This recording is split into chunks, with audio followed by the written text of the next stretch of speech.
Greetings everyone, Tim Anderson here, aka Renfell, and welcome to the ongoing overview of Solasta, Crown of the Magister.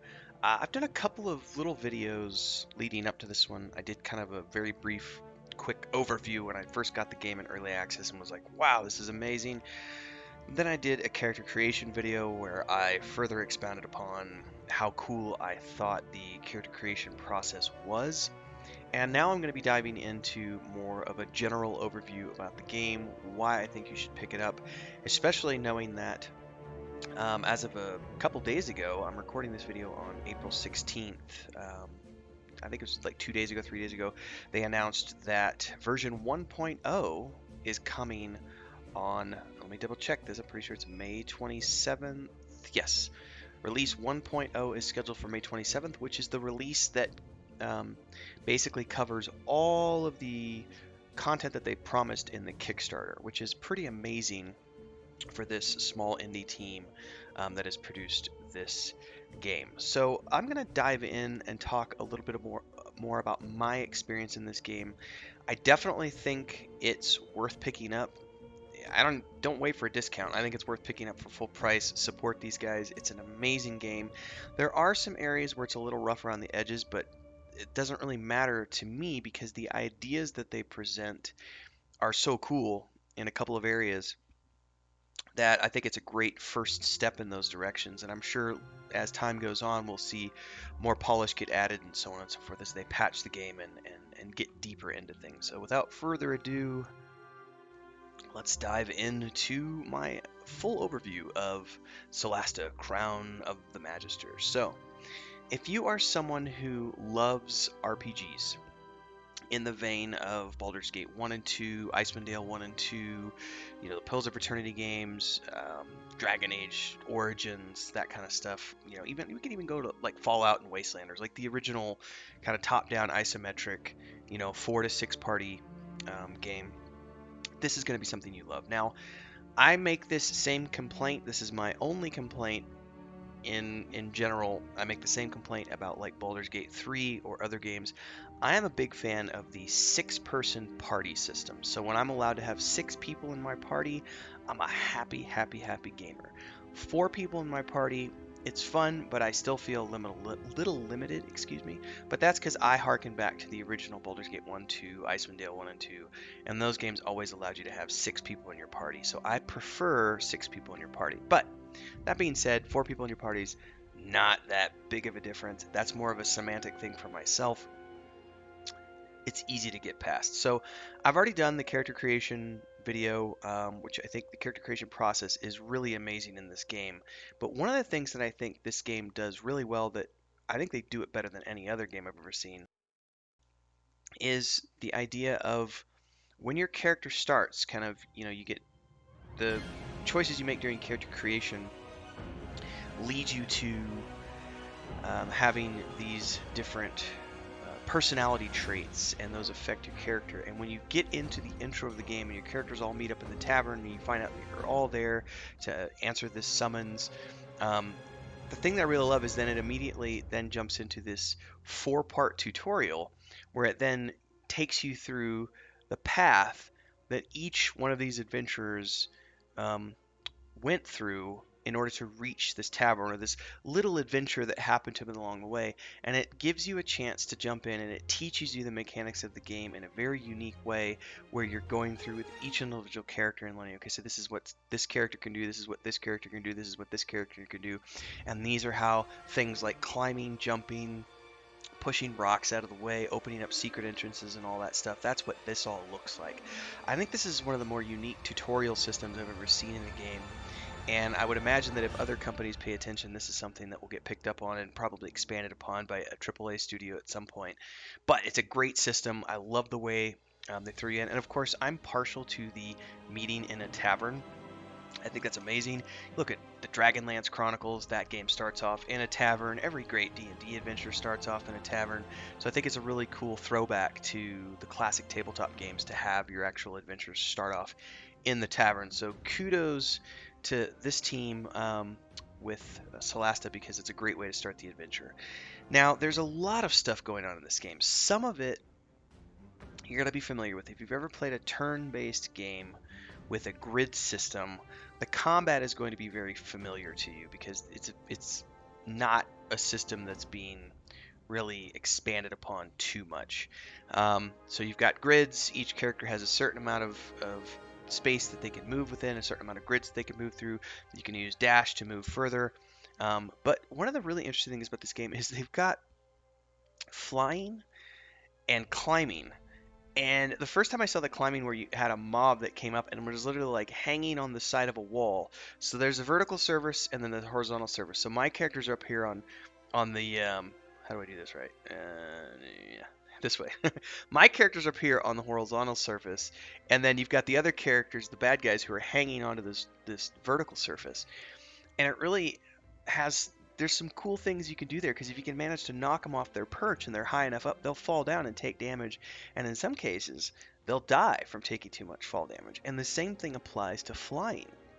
So when you're up in the air flying around, or you've got enemies that are up in the air flying around, whether you can knock them out of the air with an arrow or a spell or something, if you can break the concentration, that character will fall and sometimes fall to their death, which has happened to my characters a couple of times, as well as going up against encounters.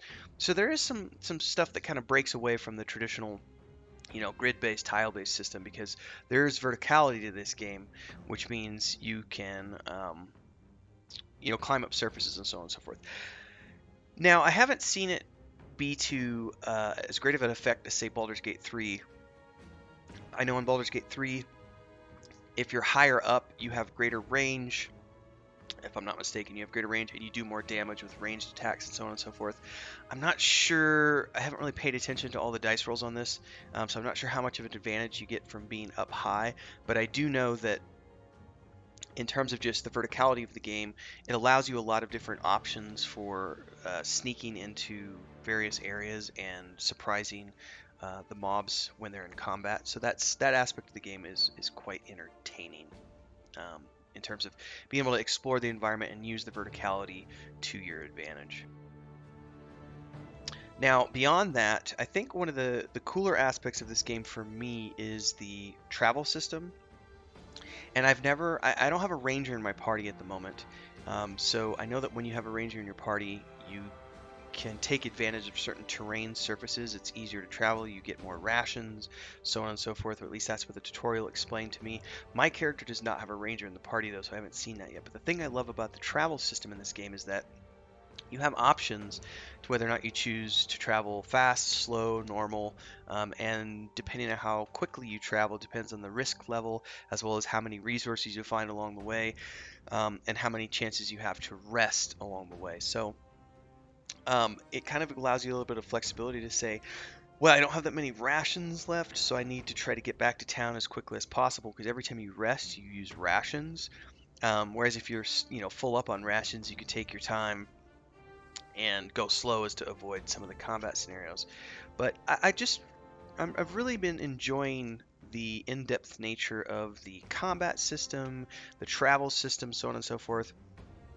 I'm not too deep into the campaign at this point, and to be honest with you, when they made the announcement the other day that the version 1.0 is coming out on May 27th, I decided to go ahead and stop playing the early access because I don't want to get too much deeper into the campaign before the version 1 actually launches. So I'm kind of going to be holding off and waiting to finish my playthrough until that point in time comes. But in the meantime, one of the things I think this company has done very well, like I said, is the combat and the rolls, the dice rolls. Oh my goodness, the dice rolls. There are so many dice rolls going on. There's dice rolls for combat, there's dice rolls out of combat, there's dice rolls in the dialogue system, there's dice rolls when you come across artifacts and you're seeing if characters in your party can identify the artifact and if they have additional information to give. And then there's like you'll go into a conversation system and maybe you make the first roll, but then you have to do 2 or 3 other rolls, and depending on how you succeed or fail in those rolls, the dialogue plays out differently. But I think the really cool thing that I've seen in this game is that no matter how your dice rolls go, you're always going to be faced with a path forward. Some other games have done it in such a way where it's either a succeed or fail scenarios, where if you don't succeed at the dice roll, then this whole path of exploration is kind of blocked off to you. This game does it more of of a, there's the success or fail doesn't necessarily block you from doing things. It's just the way you go about doing things is slightly different, and the conversation is slightly different depending on the success or failure of those rolls. So all in all, dice rolls, combat, all that's really fun.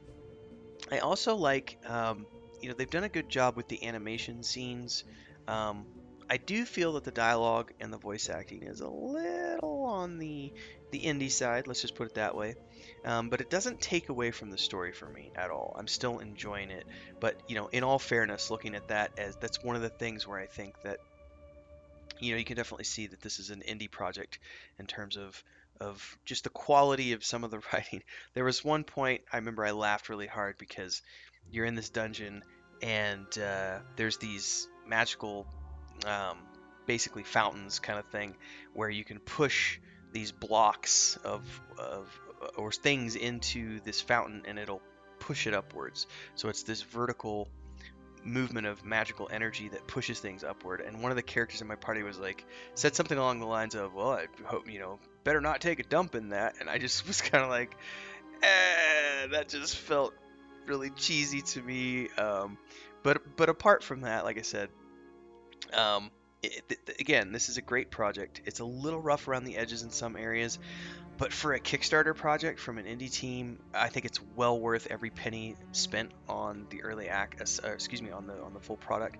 I thought it was worth spending in early access. I've thoroughly enjoyed the game, and I think it's something that everyone should get there and play if you're a lover of RPGs and really in-depth um, tabletop mechanics in a game setting, because this is honestly one of the most in-depth games I've seen in a long time, where they've really been faithful to the tabletop rule set, and I know they're using fifth edition as I understand it, and they've just kind of modified that for their own game here, and it's done very well. I love seeing the dice rolls.